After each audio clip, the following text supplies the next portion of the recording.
Melbourne Cricket Ground. To an Australian, the MCG, the place where Australia first played England, and where they meet again with room for 100,000 people to watch them, to mark the centenary of what Australians insist is the only true Test cricket, Australia against England. It's a history as rich, diverting and profound as the men who made it. Much of that history preserved here in the Memorial Gallery at Lord's, and it's shown a pattern of character as well as skill, and as those who've played in it have realised, it's always played desperately hard.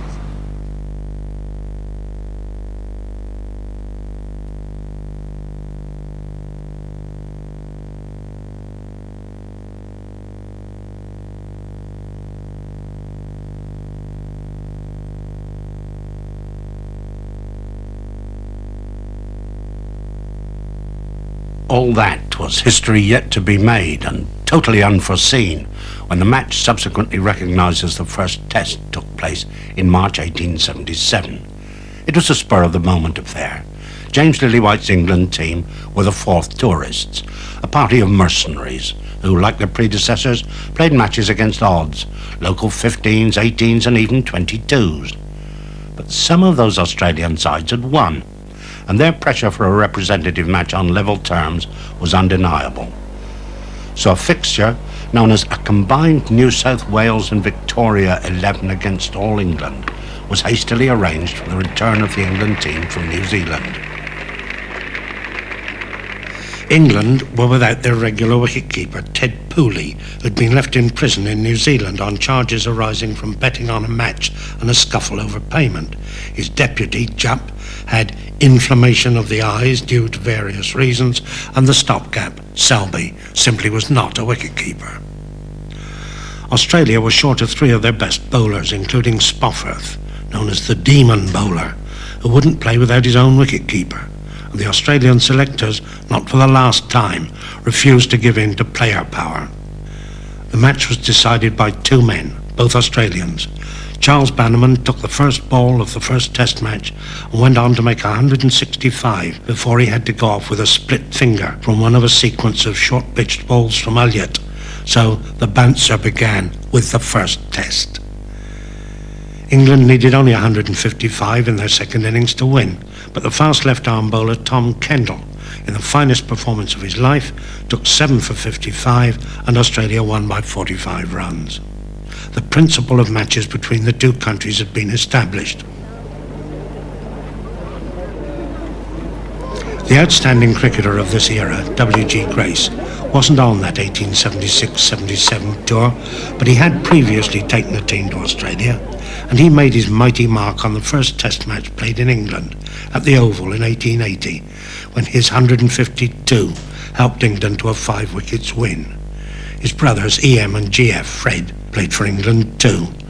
And the poignant footnote to this match was that the younger brother, Fred, closest to W.G. in feeling and reckoned potentially to be a great player, on his way back from the match was put in a wet bed at Basingstoke and died a few days later, and that after making a pair of spectacles in the Test match.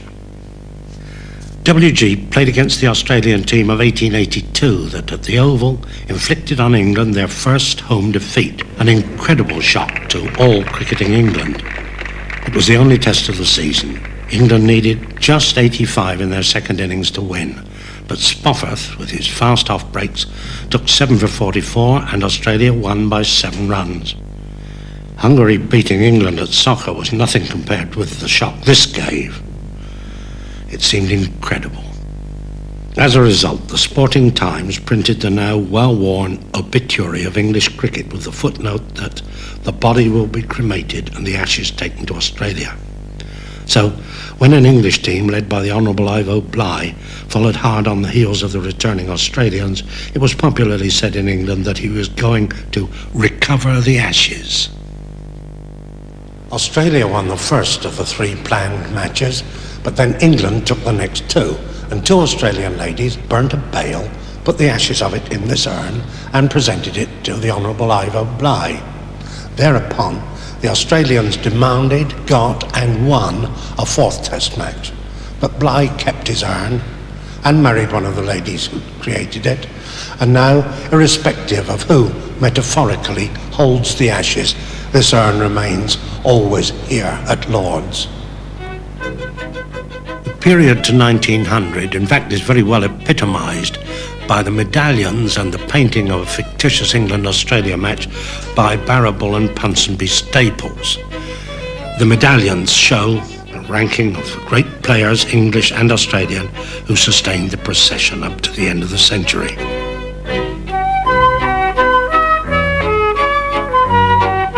Although the match never took place, the players shown in it did play in test matches. England are batting and W.G. Grace has just played a ball over to Garrett at deep extra cover. On the right are Edward VII, as he was to become, and Alexandra, and just to make Edward feel at home, the artist has painted in 7 of his loveliest lady friends, including Lily Langtry.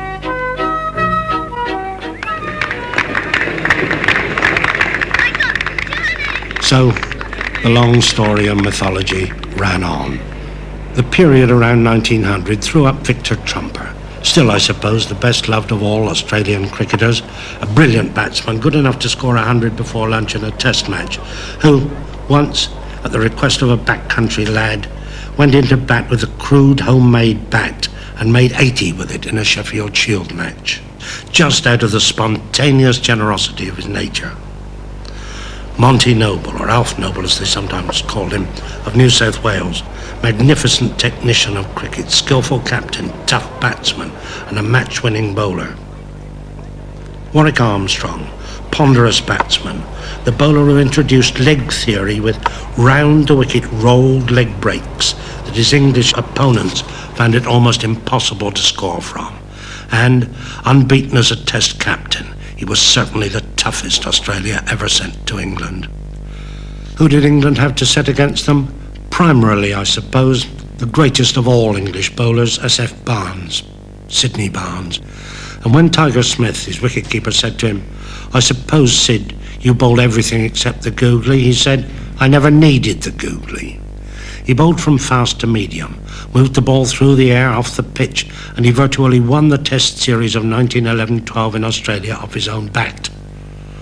On figures, he's the greatest bowler England ever had, and nobody who played with him or against him ever disputed that fact. On a par with him in the other department, the Edwardians would have put Jack Hobbs, Sir John Berry Hobbs, the man who effectively broke down the barrier between amateur and professional, only by wishing to be a professional with his own rights. A man who made more centuries, 197, than anyone else has ever made in first-class cricket. A kindly, gentle creature, and still, by the testimony of those who played with and against him, the greatest of all batsmen in all conditions.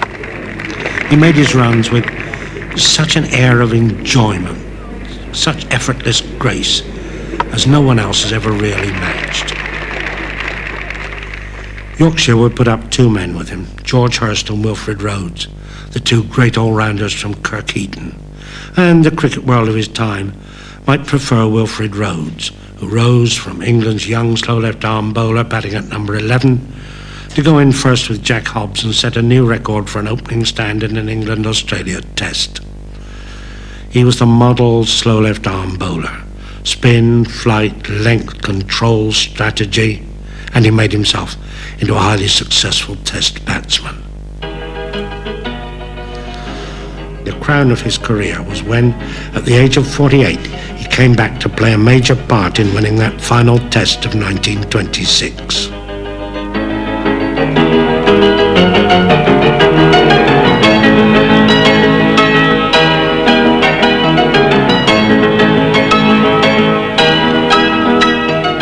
Now that was halfway through the century of England-Australia Test cricket, and somewhere in that rather balmily delighted crowd at the Test match was a little Hampshire boy, grubby, excited and hungry, having eaten his sandwiches too early, wholly involved, but only half comprehending that he was seeing the making of cricket history.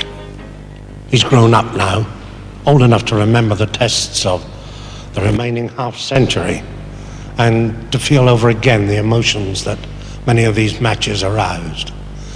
Now, let's side with the heroes of a generation, went on to win in Australia in 1928-9. But in 1930, Don Bradman effectively won the series in England for Australia. When Douglas Jardine took his side out there in 1932-3, he'd worked out a strategy which he believed would defeat Australia. He'd come to the conclusion that Don Bradman was vulnerable to short-pitched fast bowling on the line of his body. He took out a side that was able to deliver it. They did deliver it.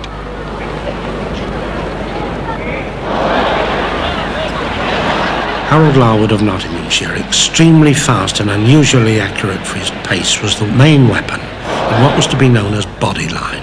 He was supported by Bill Vose and Bill Bowes.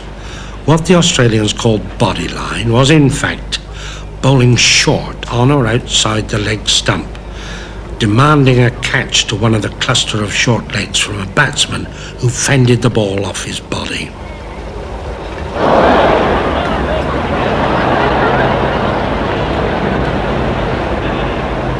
In the first test, Bradman was unfit, and only Stan McCabe, with a characteristically brilliant 187, effectively resisted the England pace.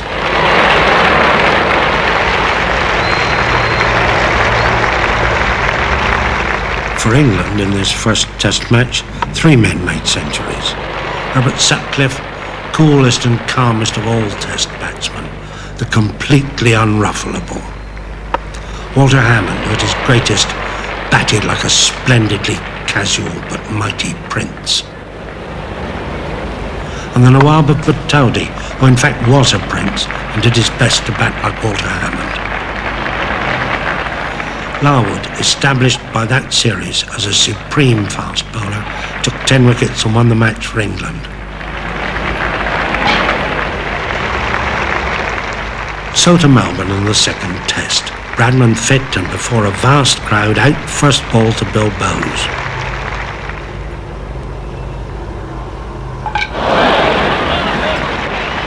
But on an unusually slow wicket in the second innings, Bradman made the century that won the match for Australia and levelled the series. Then to Adelaide, and by now all Australia had been roused to anger by bodyline, and even England was becoming aware of the atmosphere of the series when it went to see the newsreel in its own cinemas.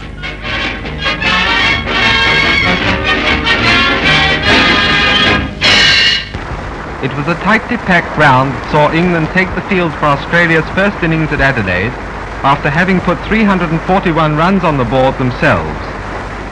Fingleton partners Woodfull to the wicket, who opens the scoring with a single off Allen's first ball.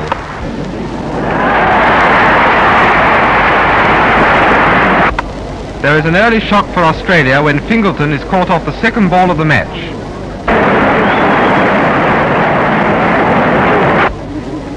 It was at this point in the game that Woodfull was unfortunately struck on the heart by a ball from Larwood which got up.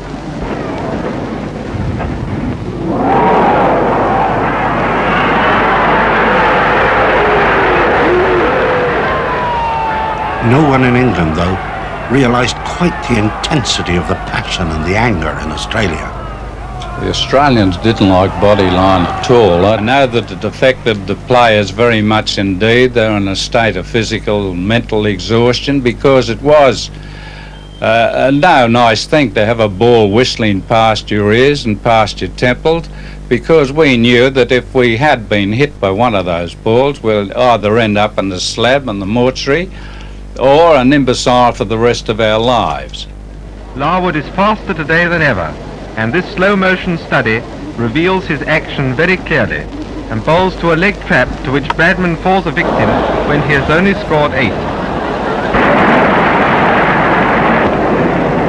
None of the Australians seem able to deal with the leg theory bowling, with the exception of Ponsford, who is pulling the game round for his side.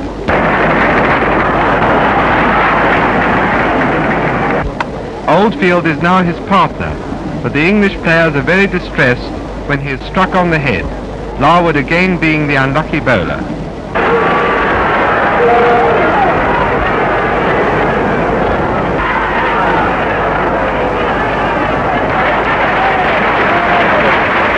When Wall is bowled, the Australian innings closes for 222 runs, 119 behind England's total, and England eventually win one of the most sensational cricket matches ever played by 338 runs. The anger was reflected in newspaper headlines, in books that were rushed off the presses there, and in the cables that passed between the two countries and were referred to cabinet level. Bodyline bowling assumed such proportions as to menace best interests of game, making protection of body by batsmen the main consideration, causing intensely bitter feeling between players as well as injury. In our opinion, is unsportsmanlike, unless stopped at once, likely to upset friendly relations between Australia and England. We, the Marylebone Cricket Club, deplore your cable. We deprecate your opinion that there has been unsportsmanlike play. Much as we regret accidents to Woodfall and Oldfield, we understand that in neither case was the bowler to blame. We hope that the situation is not now as serious as your cable would seem to indicate, but if it is such as to jeopardize the good relations between English and Australian cricketers, and you consider it desirable to cancel remainder of programme, we would consent, but with great reluctance. Relations between the cricket authorities of the two countries were stretched almost to snapping point before peace was restored and the Australians came to England in 1934. Jardine, tactfully and with a sardonic grin, had retired. Larwood was the sacrificial lamb to appeasement. He bit his tongue on his resentment, kept silence, and 17 years afterwards emigrated with his family to Australia. The first test, the Trent Bridge Test of 1938, was one of the glorious and historic draws of all test cricket. There'd been no record of it at all, but that a Nottingham amateur cameraman went up there and filmed it.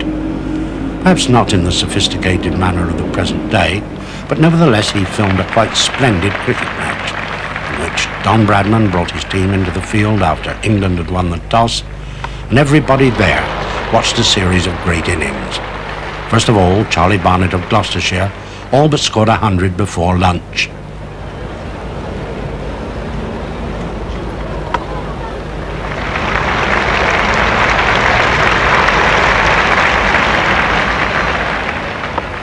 In fact, Len Hutton, the junior partner, decided he might get out, taking a risk to complete the century, and ensured that he didn't get the bowling, but had to wait until after lunch before he hit the four that took him into three figures.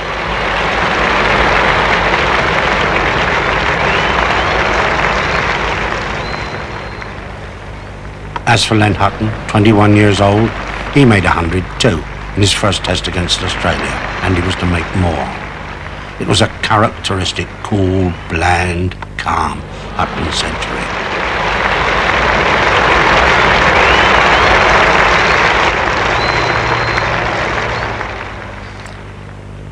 Dennis Compton, a year younger at 20, scored a century as well in 2¼ hours. And it was his first test against Australia as well. So these two together gave indication of English cricket history to come. Eddie Painter, surely the most underestimated and unlucky of all English cricketers, 36 years old, made 216 not out, and England declared at 658 for 8 at 3:15 on the second day. Not a bad scoring rate.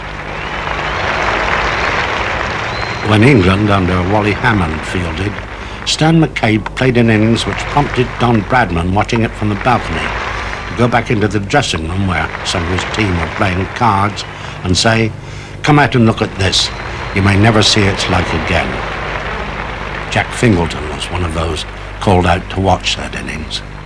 McCabe was a brilliant batsman. He worked on a minimum of foot movement. He made up his mind very quickly, and as soon as he did, he moved into it with a minimum of effort.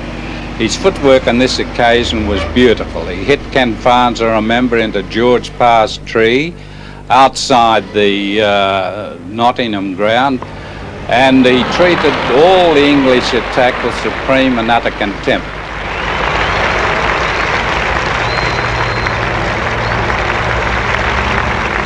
Stan McCabe's 232 took Australia to 411, but it wasn't enough to avoid the follow-on. Still, Brown and Bradman saw Australia safely to a draw on that wonderful batsman's wicket. This, as it were, brings Bradman's technique into close-up. The speed of reaction, the certainty of stroke, that cool, complete mastery.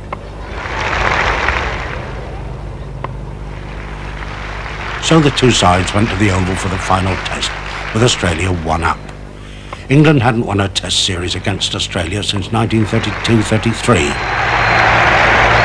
The young Len Hutton, now 22, in an innings of quite monumental concentration, went steadily on his way to break Bradman's test record. He made 364 before he was out.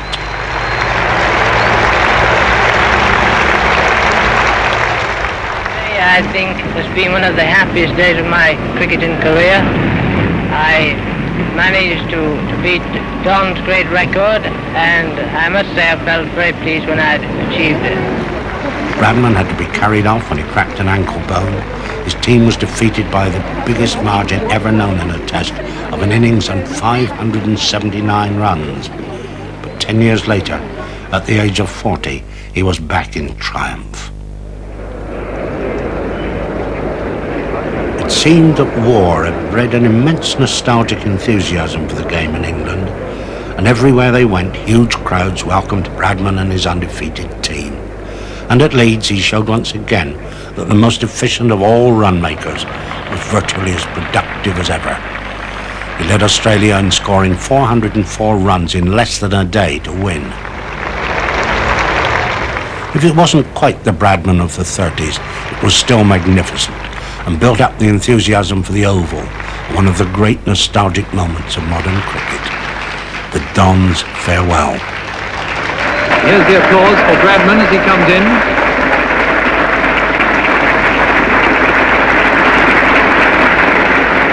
Well, it's a wonderful reception. The whole crowd is standing, and the England team are joining in, and led by Yardley, 3 cheers for the Don as he gets to the wicket.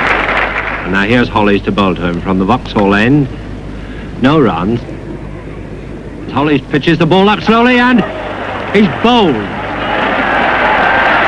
Bowled to that bowler's lifelong delight by Eric Holly's little googly. Was Bradman's eagle eye dimmed by a tear after that moving reception?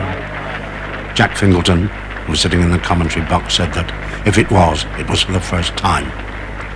He'd failed actually by 0.06, or just 4 more runs, to average 100 runs per test innings. England had to wait until 1953, 20 years altogether, before they won the Ashes, and nothing can have been more appropriate than that 2 of their 3 historic batting figures of the age, Dennis Compton and Bill Edridge, were together when the winning hit was made.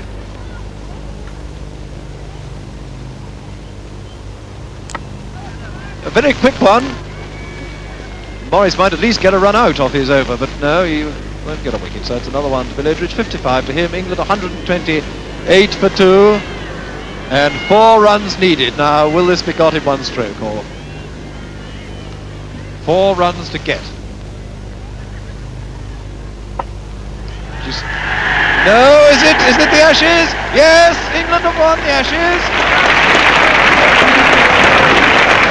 Len Hutton, the first professional to captain England in a home series, had many strains to contend with, not only batting against a hostile Australian attack, nor the tactics of astute Australian captains, but some often unreasonable social stresses in his own country. I do hope you've enjoyed watching the matches and listening to them as much as we have playing in them. That must have been the finest English team for 30 years, one of the strongest they ever had. Jim Laker, whose great day was yet to come, Tony Lott, Alec Bedser, Tom Graveney, Godfrey Evans, Fred Truman, Trevor Bailey, as well as Compton and Edridge. This was such a vintage crop that England left out 3 of their key bowlers of the period, Fred Truman, Tony Lott and Jim Laker, for the 1954-55 tour of Australia. And still they won the series, due mainly to Frank Tyson, who, rising to the absolute peak of his career, effectively won the series.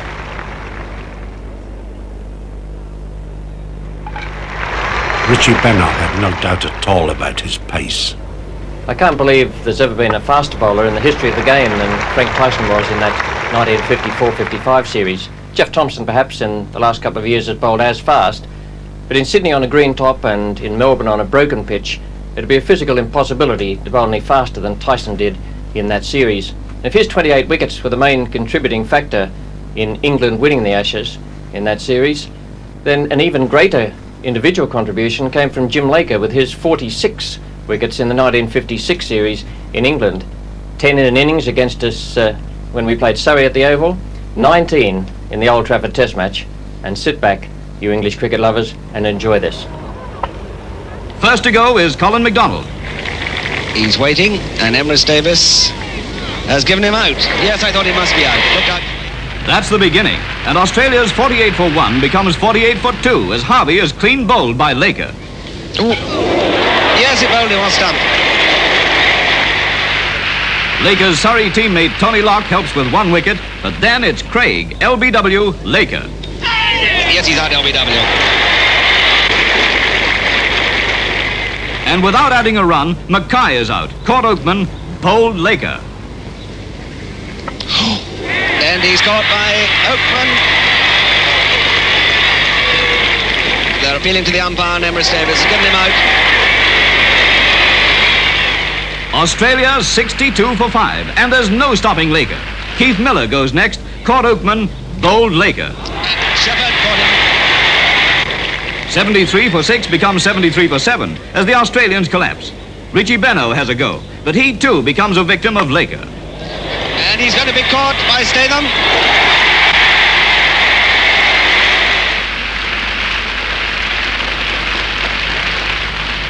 Archer is Laker's next capture, and then Maddox is bowled Laker.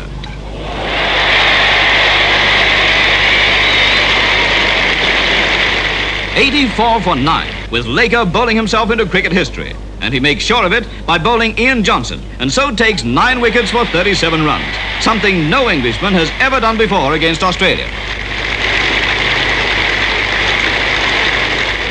And as Australia follow on, Laker is at it again. Once more, it's Harvey, bowled Laker.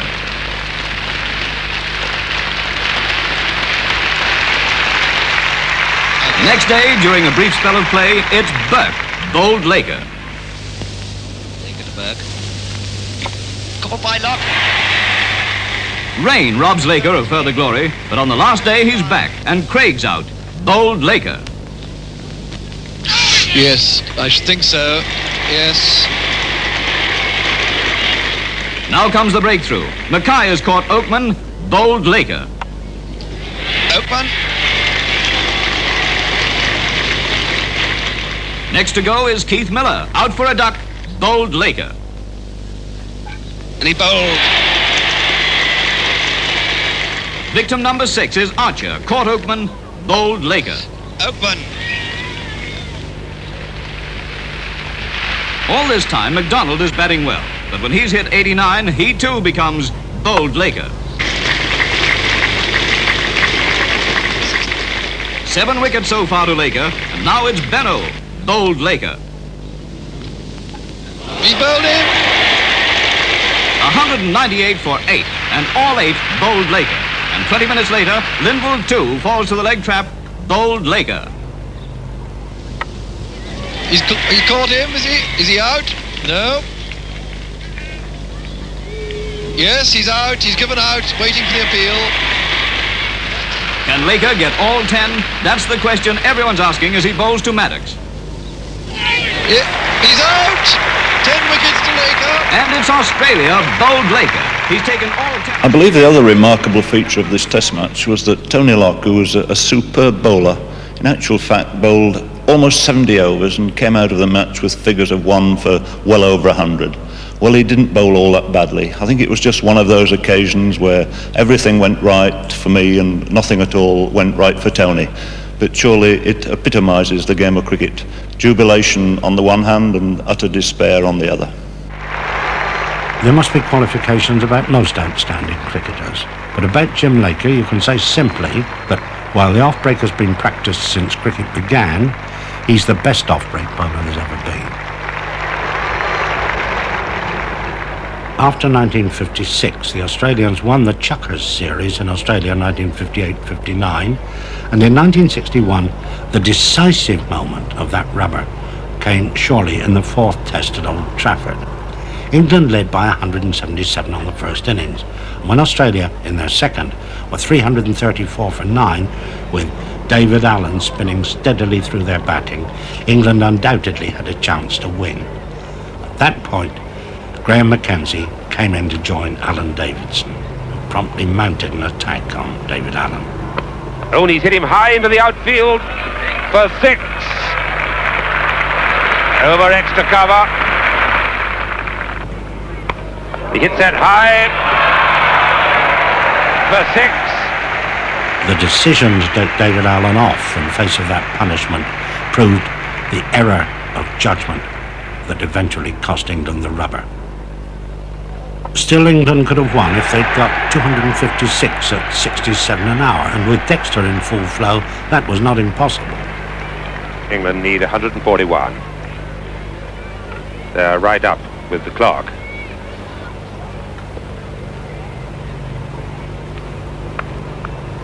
That's gone through, and there's his 50.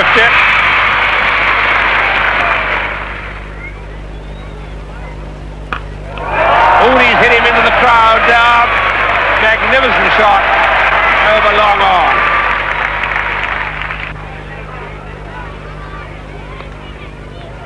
You can very rarely put a finger on 2 or 3 minutes of a test match that completely resolve it, but you can of this game at the point where Dexter and Subber Rowe had reached 150 for the second wicket, and Richie Benaud decided to bowl round the wicket into the bowler's rough.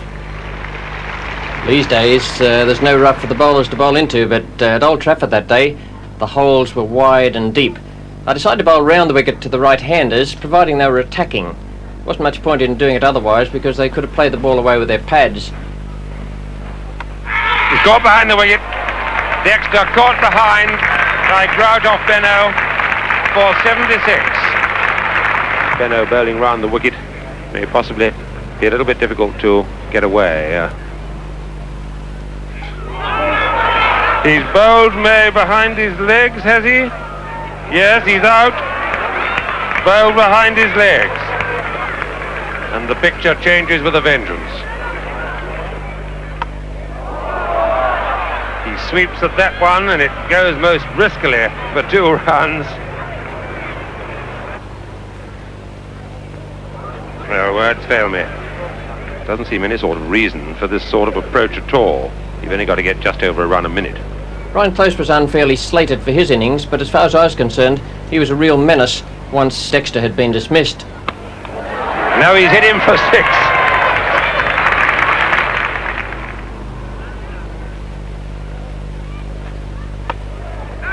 And he's caught behind square leg.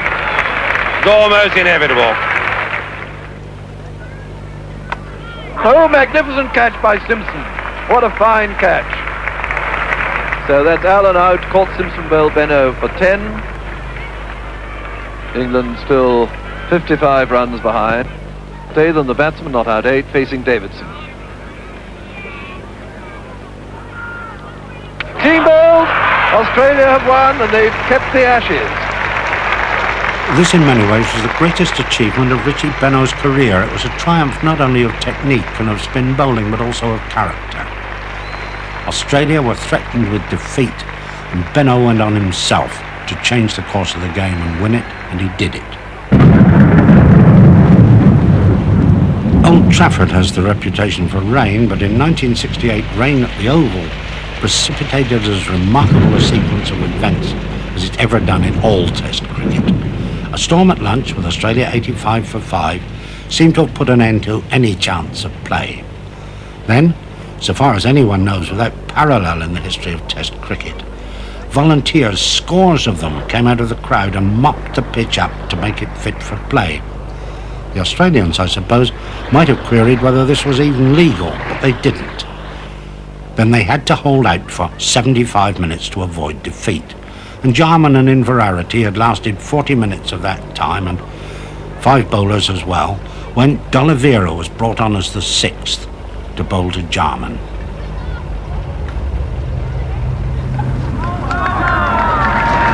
He's out. Well, there we are. There's the first wicket. D'Oliveira has got it. An involuntary sort of shot from Jarman.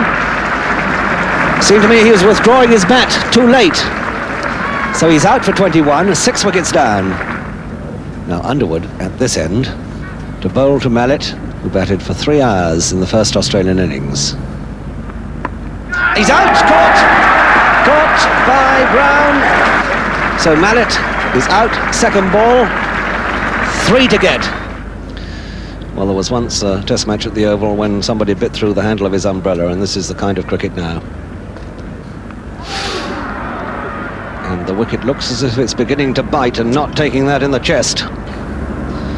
Cowdrey must be pleased at the grip that Underwood got there. 10 men round the bat. Doesn't matter about the 4s or 6s, runs don't matter at all. Ooh, he's out, is he caught? Look at Brown, look at Dave Brown, he's gone, and that was a better catch. Oh, what a day is Dave Brown having. And Underwood too. So this is Gleeson's first ball now. And different tactics, and that's going to be 4 runs up to the corner there by the gas holder.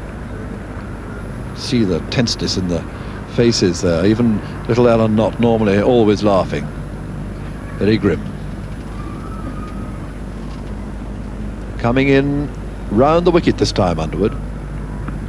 And he got him, bowled him, off stump, knocked out of the ground. And Australia are 120 for 9 with just 1 wicket to go and 10 minutes and a half left. Inverarity has been there for 4 hours 10 minutes, a superb innings for his country. Appeal, he's out! He's out, WW! England have won, and the series is drawn. There's Colin Cowdrey, the happiest man on the field. So, thanks to Derek Underwood, England drew the series. But one other individual performance in that match was to have even wider repercussions, quite outside the normal realm of cricket scores and Test series. Basil D'Oliveira, Cape-coloured from South Africa, was not entitled to play Test cricket in the country of his birth. He'd come to England, become a British citizen, and been capped for England. In the first innings, he made 150, and then, as you've seen, bowled the ball that made the breakthrough that enabled England to draw the series. Nevertheless, he was left out of MCC's team to go to South Africa that winter, but was brought into it when an original selection, Tom Cartwright, proved unfit to go. As a result, the South African government forbade the tour, and no cricket has been played between England and South Africa, nor will be until South Africa's cricket is played on a non-racial basis. D'Oliveira, though, was one of the 1970-71 team that Ray Illingworth, another professional captain, took to Australia. After 3 draws, England won at Sydney, due almost entirely to the individual performances of 2 of the most controversial figures of English cricket of the last 15 years, Geoffrey Boycott and John Snow. In the 4th Test, the Yorkshireman Geoffrey Boycott made 77 not out in the first innings and 142 not out in the second. This was the batsman of ultimates, even by Yorkshire standards, a player of immense concentration, attempting constantly to make his batting impregnable. He didn't quite succeed, but he came nearer to it than most. And the bowler in the second innings, John Snow of Sussex, a turbulent character with a genuine streak of hostility and immense ability as a fast bowler, took 7 for 40, which gave the match finally to England. There were 2 more draws afterwards, and then the sides went on to a quite unique 7th Test at Sydney, where England had their problems. Boycott couldn't play through injury, and very early on in the match they were in trouble. Snow was bowling to Terry Jenner.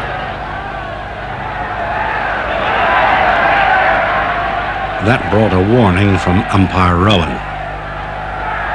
A fusillade of beer cans from the crowd, and with John Snow harried by spectators, Ray Illingworth took England off the field, only to bring them back when he was told that if they stayed off, the match would be awarded to Australia.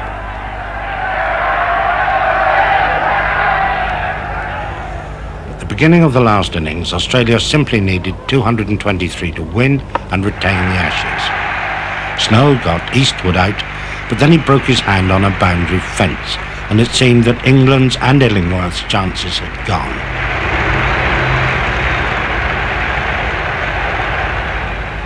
And it's Lever bowling to Ian Chappell. There's an appeal for Court behind, and he's out. Chappell is out. Court not bowled Lever for 6. Australia 2 for 22. The problem that England now faces is quite simple. Can their bowlers swing this game without the help of John Snow? There it goes. That's the shot way out and long on back. Maybe 6. It's a tremendous hit. 6 runs.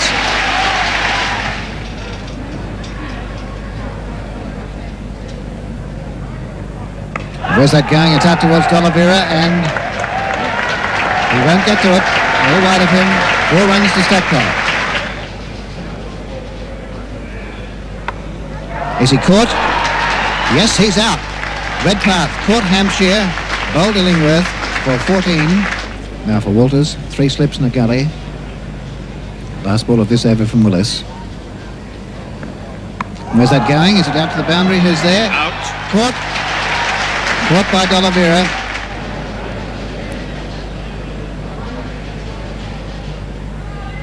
Oh, that's it. That's 4 runs. What a beautifully timed shot from Stackpole.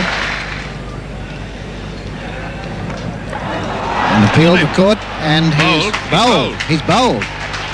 Well, that bowled him round his legs, so Stackpole is out. There's trouble for Australia. A vital wicket for Illingworth. So, Australia started the final day needing another 100 to win and save the Ashes, with Greg Chappell and Rodney Marsh together.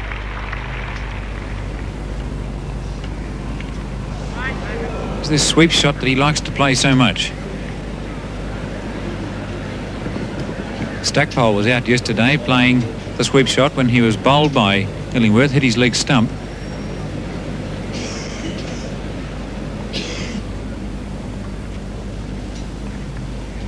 Bowled him. Marsh hitting right across that one, and he is out. Bowled Underwood for 16. Australia 6 for 131. Now this is the last ball of the over. Will Greg Chappell try and get the strike? Where's that going? It's over the head of the mid-offer. Well played. 4 runs. Greg Chappell. Measured aggression. Now Illingworth to Greg Chappell. Stumped. He's out. Yes. Well bowled Illingworth. Chappell. Stumped. Not. Bowled Illingworth 30. O'Keefe not out 1. Australia 7 for 142. And Illingworth has 3 for 28. D'Oliveira to O'Keefe. Could be out Court. Yes. O'Keefe is out. Caught at backward square by Shuttleworth. Australia 8 for 154. It's D'Oliveira bowling to Lilly. He's out Court. Lilly staying there. Yes, he's out. Lilly not at all happy with that either, it appears. In fact, he's looking at the fieldsman as he goes out. Jenner facing Underwood.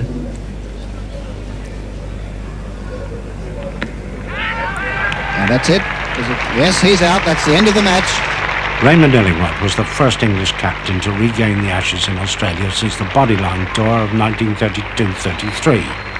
And bodyline in most countries seems to be used as a term of abuse when it's directed against them. And it came up again on England's next tour. That's Court, is he? Let's see what happens here. He's out, yes, he is out. But I would hazard a guess that when Tony Greig came to the batting crease, that he might be the recipient of 1 or 2 shorter pitch deliveries from Dennis Lilly. In the controversy that followed, a number of people argued, not completely without justification, that England had fired the first shot in that battle. There was, too, a body of opinion in England that thought after Lilly's back injury and with Thompson, an unproved bowler with an indifferent test record, the Australian fast bowling was nothing to be feared in 1974. Thompson this time to That theory was soon blown up. An appeal this time, he's walked, he's out. Brilliantly caught by Marsh. Luckhurst caught Marsh, bowled Thompson for 2. And in the air, what's that? Is he out? He's out. Amos caught Jenner. Bowled Thompson for 7. England 2 for 10, exactly the same position as Australia. And Thompson has 2 for 4. Walker bowling to Dines. And that's 4. Square cut for 4.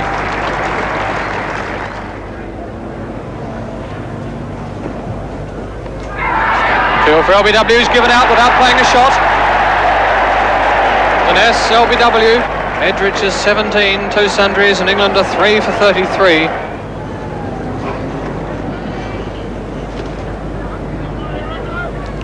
And they'll play it on, he's bowled.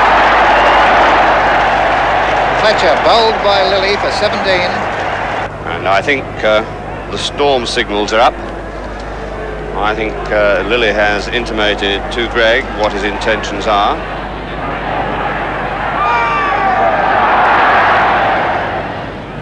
Lilly bowling to Gregg. And that's 4.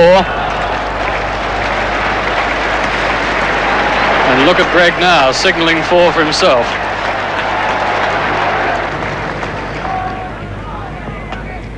And that could be his 100. It's wide of Walters. Walters coming round very quickly, and he can't get to it. There's his 100. Gregg's century couldn't mask the English batsman's deficiencies against real pace. The conclusive evidence of that came in the second innings of that match. And caught by Ian Chappell at first slip. Thompson to Edridge. And bowled him. Thompson to Amos. Chance, and he's out. Caught by Walters. Thompson bowling to Dines. Caught by Walters. Thompson bowling to Gregg. Oh, bowled him. Yorked him, leg stump. And the jubilation from the Australian team. Lever 13. And that's in the air, he's out. Caught by Redpath. Thompson to Knott. Bowled. So Thompson and Lilly established a pattern of domination that lasted through that series in Australia and another in England, while Lilly's recent performances against Pakistan argue that he at least is still a considerable threat. The injury to Thompson's shoulder, well, as the Australians used to say, that leaves the situation open for another Australian fast bowler. So the camera has strained its memory as far back as it will go, and then come up to today, to record a century of that particular kind of cricket which has roused a vast number of people to suspense, delight, excitement, pleasure, even anger, has roused in some emotions so intense as to make one wonder whether this form of cricket is really a game. Thank goodness it is. Yes, he's out LBW. There it goes. That's the shot way out and long on back, maybe 6. It's a tremendous hit. 6 runs. No, is it the Ashes? Yes, England have won the Ashes. Oh, bowled him. Yorked him, leg stump. And the jubilation from the Australian team. And he can't